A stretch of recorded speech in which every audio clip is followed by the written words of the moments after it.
Lecture du livre de Ben Sira le sage. Si tu le veux, tu peux observer les commandements.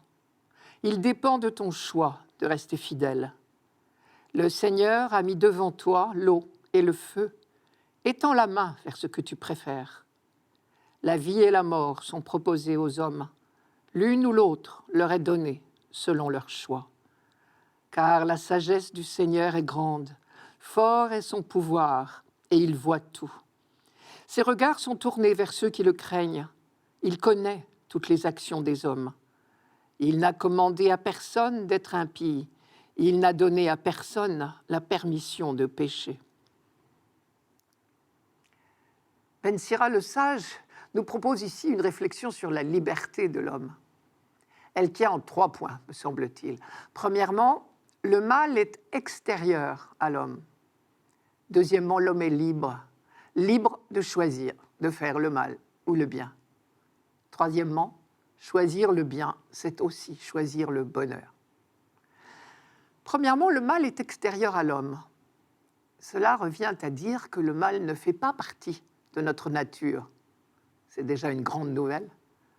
Car si le mal faisait partie de notre nature, il n'y aurait aucun espoir de salut. Nous ne pourrions jamais nous en débarrasser. C'était la conception des Babyloniens, par exemple. Au contraire, la Bible est beaucoup plus optimiste. Elle affirme que le mal est extérieur à l'homme. Dieu n'a pas fait le mal. Et ce n'est pas lui qui nous y pousse. Il n'est donc pas responsable du mal que nous commettons. Et c'est le sens du dernier verset qu'on vient d'entendre. Dieu n'a commandé à personne d'être impie. Il n'a permis à personne de pécher. Si Dieu avait fait d'Adam un être mélangé, en partie bon ou en partie mauvais, comme l'imaginaient les Babyloniens, le mal ferait partie de notre nature. Mais Dieu n'est qu'amour, et le mal lui est totalement étranger. Et le récit de la chute d'Adam et Ève au livre de la Genèse a été écrit justement pour faire comprendre que le mal est extérieur à l'homme, puisqu'il est introduit par le serpent. Et il se répand dans le monde à partir du moment où l'homme a commencé à se méfier de Dieu. Deuxième affirmation de notre texte, l'homme est libre, libre de choisir le mal ou le bien. Cette certitude n'a été acquise que lentement par le peuple d'Israël. Et pourtant, là encore, la Bible est formelle. Dieu a fait l'homme libre. Pour que cette certitude se développe en Israël, il a fallu que le peuple expérimente l'action libératrice de Dieu à chaque étape de son histoire, à commencer par l'expérience de la libération d'Égypte. Toute la foi d'Israël est née de son expérience historique. Dieu est son libérateur. Et petit à petit, on a compris que ce qui est vrai aujourd'hui l'était déjà lors de la création. Et donc, on en a déduit que Dieu a créé l'homme libre. Et il faudra bien que nous apprenions à concilier ces 2 certitudes bibliques, à savoir que Dieu est tout-puissant et que pourtant, face à lui, l'homme est libre. Et c'est parce que l'homme est libre de choisir qu'on peut parler de péché. La notion même de péché suppose la liberté. Si nous n'étions pas libres, nos erreurs ne pourraient pas s'appeler des péchés. Peut-être, pour pénétrer un peu dans ce mystère, faut-il nous rappeler que la toute-puissance de Dieu est celle de l'amour. Et nous le savons bien, seul l'amour vrai veut l'autre libre.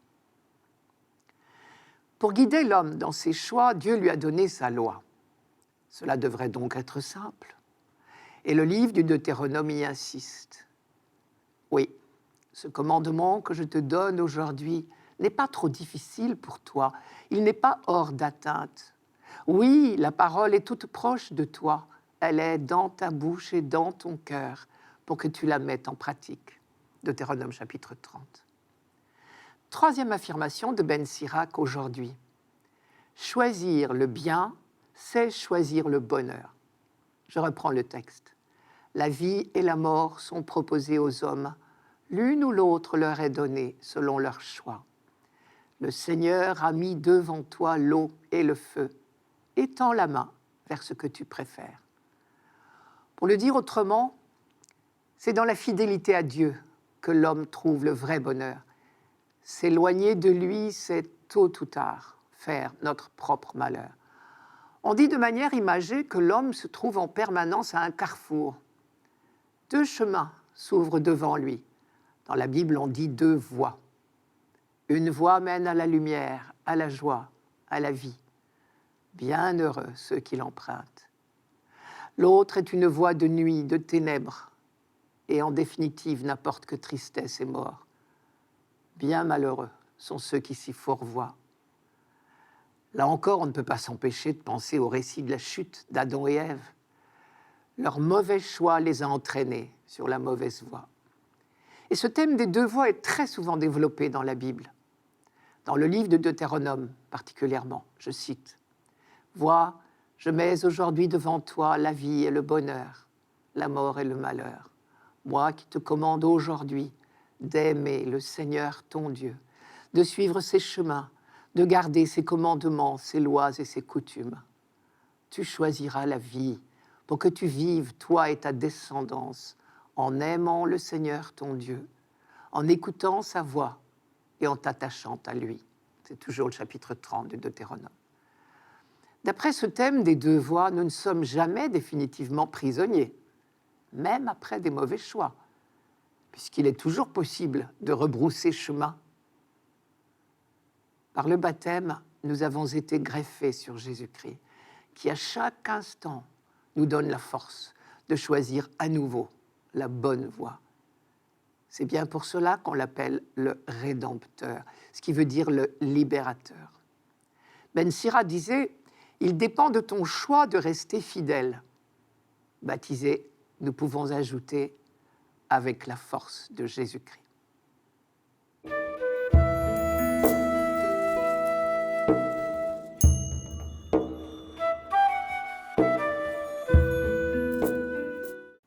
Psaume 118. Heureux les hommes intègres dans leur voie, qui marchent suivant la loi du Seigneur. Heureux ceux qui gardent ses exigences, ils le cherchent de tout cœur. Toi, tu promulgues des préceptes à observer entièrement. Puissent mes voix s'affermir à observer tes commandements. Sois bon pour ton serviteur, et je vivrai, j'observerai ta parole. Ouvre mes yeux, que je contemple les merveilles de ta loi. Enseigne-moi, Seigneur, le chemin de tes ordres. À les garder, j'aurai ma récompense.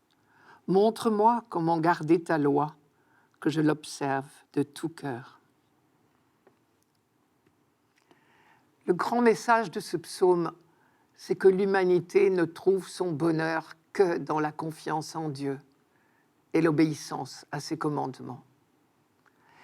Et nous retrouvons bien ici en filigrane le thème des deux voies que nous rencontrons si souvent dans la Bible.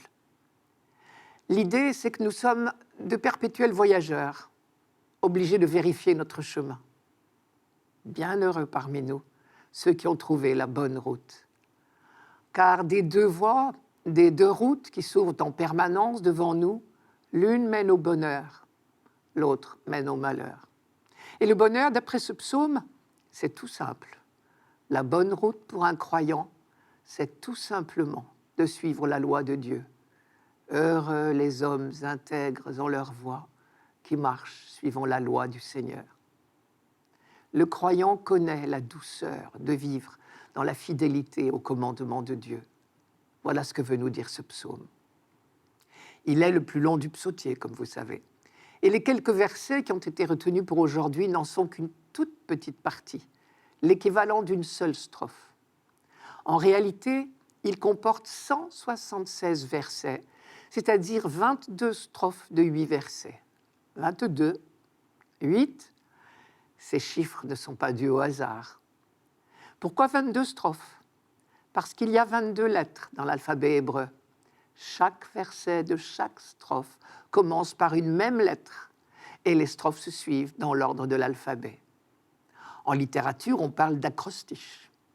Mais ici, il ne s'agit pas d'une prouesse littéraire, d'une performance. Il s'agit d'une véritable profession de foi. Ce psaume est un poème en l'honneur de la loi, une méditation sur ce don de Dieu qu'est la loi, les commandements, si vous préférez. D'ailleurs, plus que de psaumes, on ferait mieux de parler de litanie. Une litanie en l'honneur de la loi. Voilà qui nous est passablement étranger à nous. C'est une des caractéristiques de la Bible, un peu étonnante pour nous. C'est le réel amour de la loi qui habite le croyant biblique. Les commandements ne sont pas subis comme une domination que Dieu exercerait sur nous, mais comme des conseils, les seuls conseils valables pour mener une vie heureuse. Heureux les hommes intègres dans leur voie, qui marchent suivant la loi du Seigneur. Quand l'homme biblique dit cette phrase, il la pense de tout son cœur. Ce n'est pas magique, évidemment. Des hommes fidèles à la loi peuvent rencontrer toutes sortes de malheurs au cours de leur vie. Mais dans ces cas tragiques, le croyant sait que seul le chemin de la confiance en Dieu peut lui donner la paix de l'âme. Et non seulement la loi n'est pas subie comme une domination, mais elle est reçue comme un cadeau que Dieu fait à son peuple, le mettant en garde contre toutes les fausses routes. Elle est l'expression de la sollicitude du Père pour ses enfants. Tout comme nous, parfois, nous mettons en garde un enfant ou un ami contre ce qui nous paraît être dangereux pour lui. On dit que Dieu donne sa loi et elle est bien considérée comme un cadeau. Car Dieu ne s'est pas contenté de libérer son peuple de la servitude en Égypte. Laissé à lui-même, Israël risquait de retomber dans d'autres esclavages, pires encore peut-être. En donnant sa loi, Dieu donnait en quelque sorte le mode d'emploi de la liberté. La loi est donc l'expression de l'amour de Dieu pour son peuple. Il faut dire une fois de plus qu'on n'a pas attendu le Nouveau Testament pour découvrir que Dieu est amour et que finalement la loi n'a pas d'autre but que de nous mener sur le chemin de l'amour. Toute la Bible est l'histoire de l'apprentissage du peuple élu à l'école de l'amour et de la vie fraternelle. Je reviens à cette curieuse béatitude du premier verset de ce psaume. Heureux l'homme qui suit la loi du Seigneur. Le mot heureux, nous avons déjà appris à le traduire par l'expression en marche. On pourrait par exemple traduire ce premier verset « Marche avec confiance, toi l'homme qui observe la loi du Seigneur ». Et l'homme biblique est tellement persuadé qu'il y va de sa vie et de son bonheur que cette litanie dont je parlais tout à l'heure est en fait une prière. Après les 3 premiers versets qui sont des affirmations sur le bonheur des hommes fidèles à la loi, les 173 autres versets s'adressent directement à Dieu dans un style tantôt contemplatif, tantôt suppliant, du genre « Ouvre mes yeux, que je contemple les merveilles de ta loi ». Et la litanie continue, répétant sans arrêt les mêmes formules ou presque. Par exemple, en hébreu, dans chaque strophe reviennent 8 mots, toujours les mêmes pour décrire la loi. Seuls les amoureux osent ainsi se répéter sans risquer de se lasser. 8 mots, toujours les mêmes, et aussi 8 versets dans chacune des 22 strophes. Le chiffre 8 dans la Bible est le chiffre de la nouvelle création. La première création, vous le savez bien, a été faite par Dieu en 7 jours. Donc, le 8e jour sera celui de la création renouvelée, des cieux nouveaux et de la terre nouvelle, selon une autre expression biblique. Et cette création nouvelle pourra surgir enfin quand toute l'humanité vivra selon la loi de Dieu, c'est-à-dire dans l'amour, puisque c'est la même chose.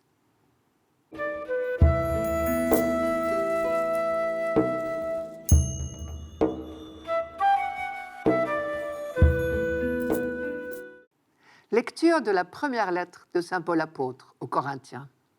Frères, c'est bien de sagesse que nous parlons devant ceux qui sont adultes dans la foi. Mais ce n'est pas la sagesse de ce monde, la sagesse de ceux qui dirigent ce monde et qui vont à leur destruction. Au contraire, ce dont nous parlons, c'est de la sagesse du mystère de Dieu.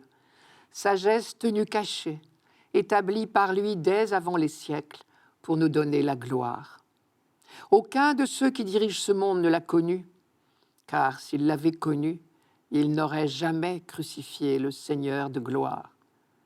Mais ce que nous proclamons, C'est, comme dit l'Écriture, ce que l'œil n'a pas vu, ce que l'oreille n'a pas entendu, ce qui n'est pas venu à l'esprit de l'homme, ce que Dieu a préparé pour ceux dont il est aimé. Et c'est à nous que Dieu, par l'Esprit, en a fait la révélation. Car l'Esprit scrute le fond de toutes choses, même les profondeurs de Dieu. L'insistance de Paul sur le mot sagesse nous surprend presque. Mais n'oublions pas qu'il s'adresse aux Corinthiens, c'est-à-dire à des Grecs, pour qui la sagesse est la vertu la plus précieuse. Et il oppose la sagesse du monde, l'esprit du monde, et la sagesse de Dieu. Et d'après lui, les deux sont totalement contradictoires. À nous de choisir donc. Vivre notre vie selon la sagesse du monde, l'esprit du monde, ou selon la sagesse de Dieu. Nous retrouvons là le thème des deux voies. L'homme est placé au carrefour de deux routes et il est libre de choisir son chemin. Une voie mène à la vie, à la lumière, au bonheur.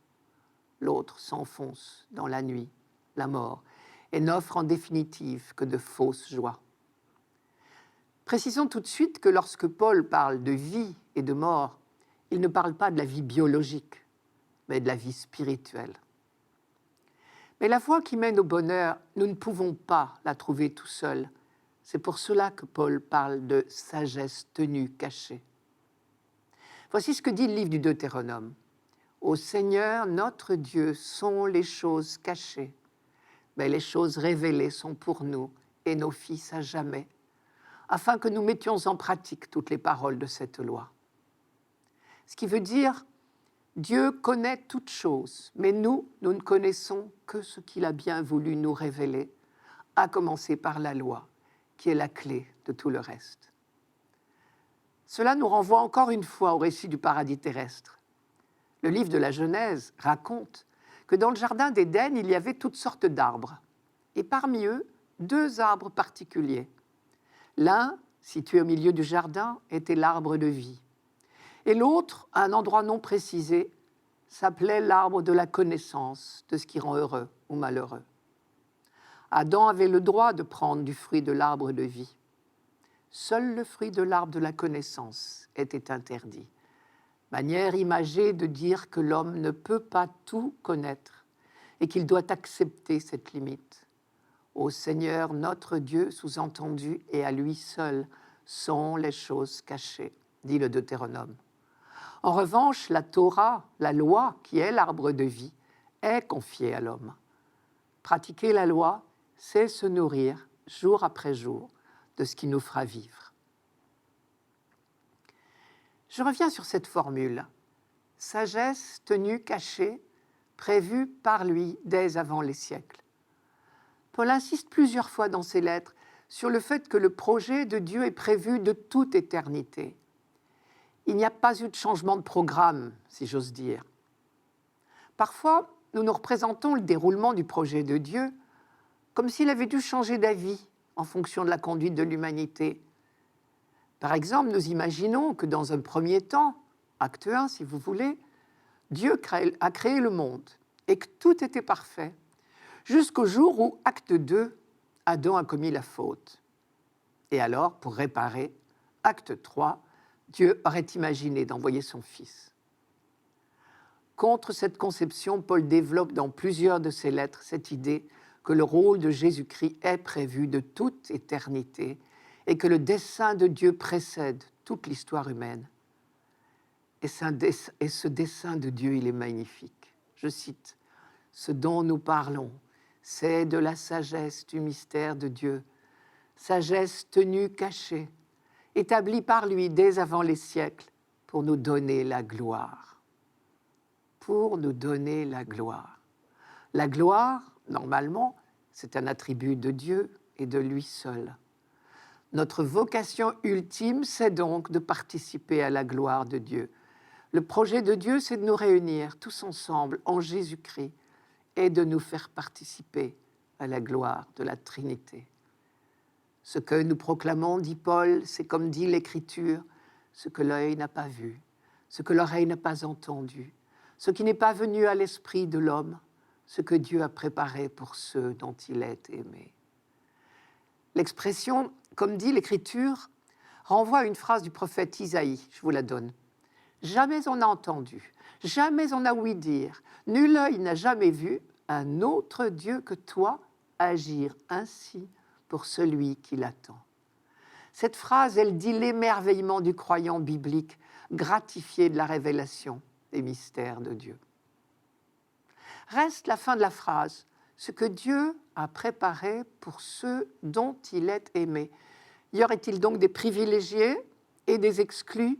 Y aurait-il des gens pour qui cela n'était pas préparé? Bien sûr que non.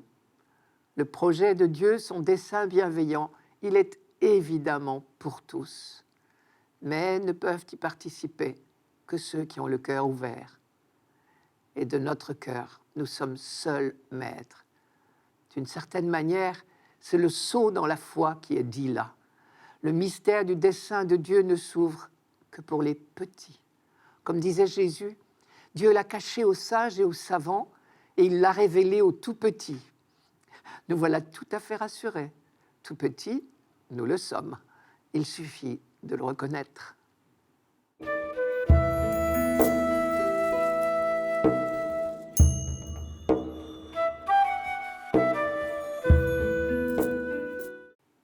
Évangile de Jésus-Christ selon saint Matthieu. En ce temps-là, Jésus disait à ses disciples, « Ne pensez pas que je sois venu abolir la loi ou les prophètes. Je ne suis pas venu abolir, mais accomplir. Amen, je vous le dis, avant que le ciel et la terre disparaissent, pas un seul iota, pas un seul trait ne disparaîtra de la loi, jusqu'à ce que tout se réalise. Donc celui qui rejettera un seul de ces plus petits commandements et qui enseignera aux hommes à faire ainsi, sera déclaré le plus petit dans le royaume des cieux. Mais celui qui les observera et les enseignera, celui-là sera déclaré grand dans le royaume des cieux. Je vous le dis en effet, si votre justice ne surpasse pas celle des scribes et des pharisiens, vous n'entrerez pas dans le royaume des cieux. Vous avez appris qu'il a été dit aux anciens, « Tu ne commettras pas de meurtre. » Et si quelqu'un commet un meurtre, il devra passer en jugement. Eh bien, moi, je vous dis, tout homme qui se met en colère contre son frère devra passer en jugement. Si quelqu'un insulte son frère, il devra passer devant le tribunal. Si quelqu'un le traite de fou, il sera passible de la géhenne de feu. Donc, lorsque tu vas présenter ton offrande à l'autel, si là, tu te souviens que ton frère a quelque chose contre toi, laisse là ton offrande, là, devant l'autel. Va d'abord te réconcilier avec ton frère, et ensuite, viens présenter ton offrande.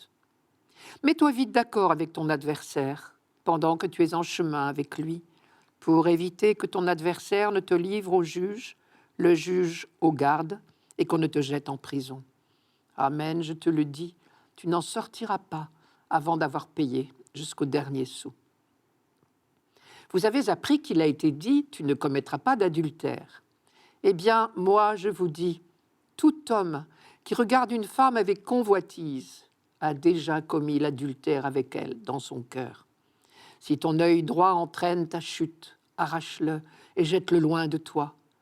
Car mieux vaut pour toi perdre un de tes membres que d'avoir ton corps tout entier jeté dans la géhenne. Et si ta main droite entraîne ta chute, coupe-la et jette-la loin de toi, car mieux vaut pour toi perdre un de tes membres que d'avoir ton corps tout entier qui s'en aille dans la géhenne. Il a été dit également, si quelqu'un renvoie sa femme, qu'il lui donne un acte de répudiation. Eh bien, moi je vous dis, tout homme qui renvoie sa femme, sauf en cas d'union illégitime, la pousse à l'adultère. Et si quelqu'un épouse une femme renvoyée, il est adultère. Vous avez encore appris qu'il a été dit aux anciens, « Tu ne manqueras pas à tes serments, mais tu t'acquitteras de tes serments envers le Seigneur. » Eh bien, moi, je vous dis de ne pas jurer du tout, ni par le ciel, car c'est le trône de Dieu, ni par la terre, car elle est son marchepied, ni par Jérusalem, car elle est la ville du grand roi. Et ne jure pas non plus sur ta tête, parce que tu ne peux pas rendre un seul de tes cheveux blancs ou noirs. Que votre parole soit oui, si c'est oui, non, si c'est non. ce qui est en plus vient du mauvais. Nous avons entendu là un des maîtres mots de saint Matthieu, le mot « accomplir ». Il vise ce grand projet que Paul appelle le dessein bienveillant de Dieu. Depuis Abraham, toute la Bible est tendue vers cet accomplissement. Et le chrétien, normalement, n'est pas tourné vers le passé. C'est quelqu'un qui est tendu vers l'avenir. Et il juge toutes les choses de ce monde en fonction de l'avancement des travaux. Entendez l'avancement du royaume. Quelqu'un disait, la messe du dimanche, c'est la réunion de chantier du royaume, le lieu où on fait le point sur l'avancement de la construction. Et réellement, le royaume avance lentement, mais sûrement. C'est le cœur de notre foi. Bien sûr, cela ne se juge pas sur quelques dizaines d'années. Il faut regarder sur la longue durée. Dieu a choisi un peuple comme tous les autres. Il s'est peu à peu révélé à lui. Et après coup, on est bien obligé de reconnaître qu'un énorme chemin a été parcouru. Dans la découverte de Dieu d'abord, mais aussi dans la relation aux autres hommes. Les idéaux de justice, de liberté, de fraternité remplacent peu à peu la loi du plus fort et l'instinct de vengeance. Ce lent travail de conversion du cœur de l'homme a été l'œuvre de la loi donnée par Dieu à Moïse. Les premiers commandements étaient de simples balises qui disaient le minimum vital, en quelque sorte, pour que la vie en société soit simplement possible. Ne pas tuer, ne pas voler, ne pas tromper. Et puis, au long des siècles, on avait affiné la loi, on l'avait précisée, au fur et à mesure que les exigences morales progressaient. Jésus s'inscrit dans cette progression. Il ne supprime pas les acquis précédents, il les affine encore. On vous a dit, moi je vous dis. Pas question de les gommer, les étapes précédentes, mais il s'agit d'en franchir une autre. Je ne suis pas venu abolir, mais accomplir. Première étape, tu ne tueras pas. Deuxième étape, tu t'interdiras même la colère et tu iras jusqu'au pardon. Dans un autre domaine, première étape, tu ne commettras pas l'adultère en acte. Deuxième étape, tu t'interdiras même d'y penser et tu éduqueras ton regard à la pureté. Enfin, en matière de promesses, première étape, pas de faux serments. Deuxième étape, pas de serment du tout. Que toute parole de ta bouche soit vraie. Aller plus loin, toujours plus loin dans l'amour. Voilà la vraie sagesse. Dans chacun de ces domaines, Jésus nous invite à franchir une étape pour que le royaume vienne. Il ne suffit pas de dire que ton règne vienne. Jésus vient de nous dire comment, petitement, mais sûrement, on peut y contribuer.